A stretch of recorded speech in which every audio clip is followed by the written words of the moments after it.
First off, no students or staff member were injured or involved in this shooting. That's important to note. But what we have learned over the last hour is that a woman was shot outside the front of this school. And that group marched down Broad Street back to City Hall, but at the same time, another protest happening just a block away in front of the federal courthouse. This all went down at this bus stop across the street where they say 12 to 15 people were standing for a bus. They heard gunshots and then everybody ran. There was bricks scattered everywhere in the backyard. We're gonna walk over this way. This family's being gracious enough for us to take a look inside their home at all this damage. Look at all these branches that are on their front porch. As the sun goes down, fire officials say these engines will stay here overnight, doing what they're doing right now, putting out hot spots for a devastating fire that some say have impacted the heart of this community. This tree is still in the roadway. Check this out behind us. This is the backside of the tree where you can see the roots have literally been ripped out of the ground. I mean, it goes above my head, another 5 feet into the ground. At the vigil, Nash's mom was questioning where that gun even came from. And today we learned the 14-year-old being charged with his death stole it out of a car. Section of road, as you can see behind me, is still closed as police continue to investigate what happened here. But unfortunately, like you said, we know that both the passenger and the driver have died in this crash. New tonight at 11, John Hood spoke with that woman. John, this is terrifying. Fill us in here. Yeah, Mickey, it's so awful. Dawn Savory tells me she feels lucky to be alive tonight. She says if she was cooking dinner this evening, she may no longer be here. It's okay, I promise. Emotions running high Thursday night for Dawn Savory and her family, who have been living at their home in Gilpin Court for the last 2 years. She says she's never had any issues regarding her safety until now. I don't know how to live now.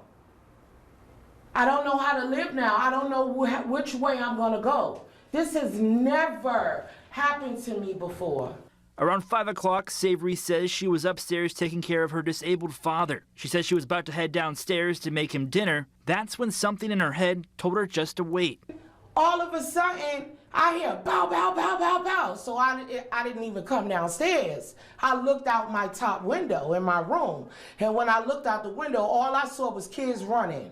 Someone had shot through her kitchen window, spraying bullets all through her home, all the way up to her front door. What if I came downstairs and started cooking? I would have been resting in peace. I got bullet holes all in my cabinets. All in my cabinets. Look at that. That's not a regular gun. Savory says she fell to her knees. She says she feels like she does a lot for this community, trying to donate what she can to help her neighbors, to show she's humble and loving.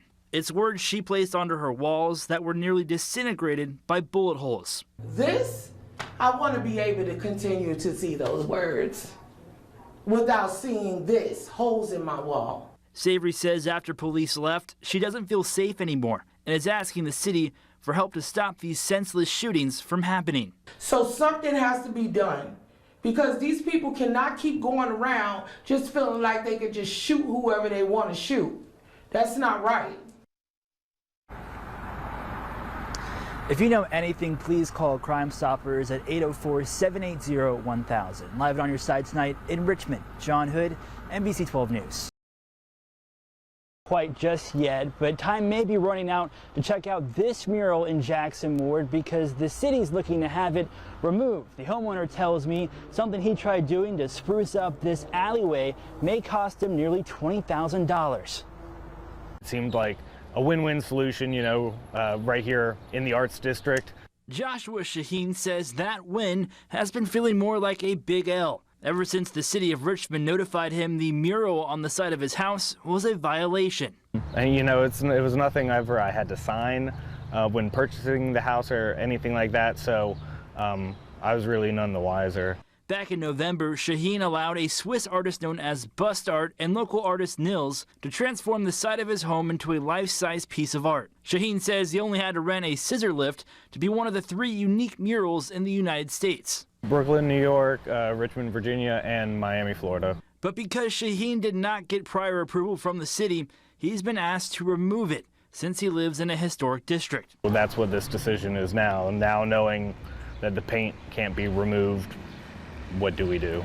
At the end of February, Shaheen sent in a retroactive application along with abatement methods. According to city documents, the Commission of Architectural Review is looking to tell him to remove the mural at its meeting on Tuesday due to the damage it may cause the bricks. What I can glean from it is that they want me to pay to have it like sandblasted and removed, and then the bricks repointed, which is going to cost just shy of $20,000. Shaheen says he did this with good intentions, to clean up his area of the neighborhood and cover up graffiti. With support from neighbors, he's just hoping there are a few more picture-perfect sunsets left for this side of his home. I would advise that they point their efforts towards those instead of like a nice, sought out destination that an international street artist came and, put up his own money to paint, and this fairly broke homeowner put up his own money to, have it put up as well. Now we'll learn the fate of this mural when the commission meets tomorrow at 3:30 inside Richmond City Hall. For now, live on your side tonight, John Hood, NBC 12 News. Well, Otieno's mother tells us she's happy to see all 10 of those people indicted, but says there's still a lot of work that needs to be done to see justice for her son.